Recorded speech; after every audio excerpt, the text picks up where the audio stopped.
घराबाहेर पडणं इतकं सोपं नाहीये. बाहेर पडून जगाचा अनुभव घेतला ना की डोकं ठिकाणावर येईल तिचं.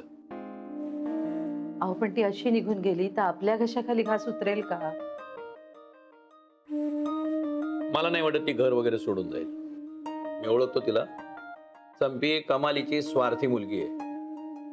बाहेर पडल्यानंतर हातामध्ये असं टिफिन, जेवण, नाश्ता आयतं मिळणार नाहीये तिला. अरे बाबा, एक नंबरची हट्टी मुलगी आहे ती.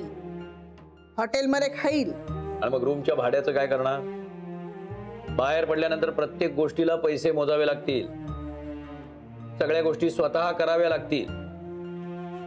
इथं कपड्याला इस्त्री सुद्धा बहिणींकडनं करून घेते ती. पण असं गप्प बसून कसं चालेल? मग मी काय करावं असं तुला वाटतं अंजली? तू सांग.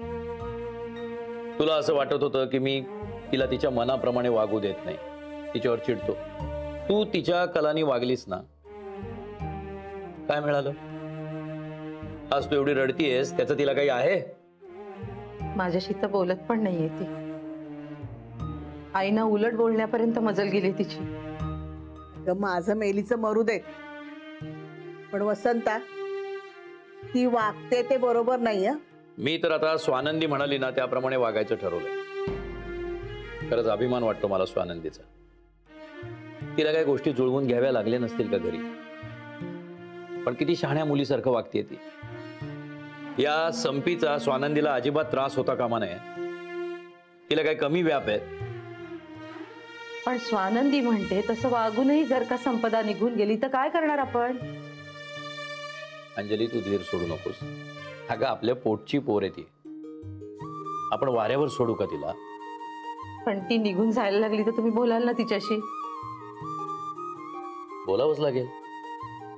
हो, उद्या महेश समोर आला आणि म्हणाला माझी बायको कुठे आहे, तर काय उत्तर देणार? माझ्याकडे उत्तर नको. तो सोडून गेलाय तिला इथे. हो, हे माझ्या लक्षातच नाही आलं. या सगळ्याचा विचार करतोय मी. आणि समजा हट्टाने गेली संपदा निघून, तर मात्र मला महेशला फोन करून बोलवून घ्यावं लागेल. अहो पण तो चिडेल ना तिच्यावर. मग काय करायचं? आपण लपून ठेवायचं त्याच्यापासून.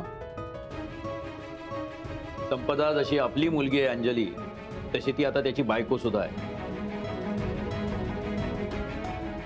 मला खूप काळजी वाटते हो. तू काळजी करू नकोस ग अंजली. आता वसंत बोलतो म्हणतोय ना, बघेल ना तो. तुम्ही नाही ना जाऊ देणार तिला?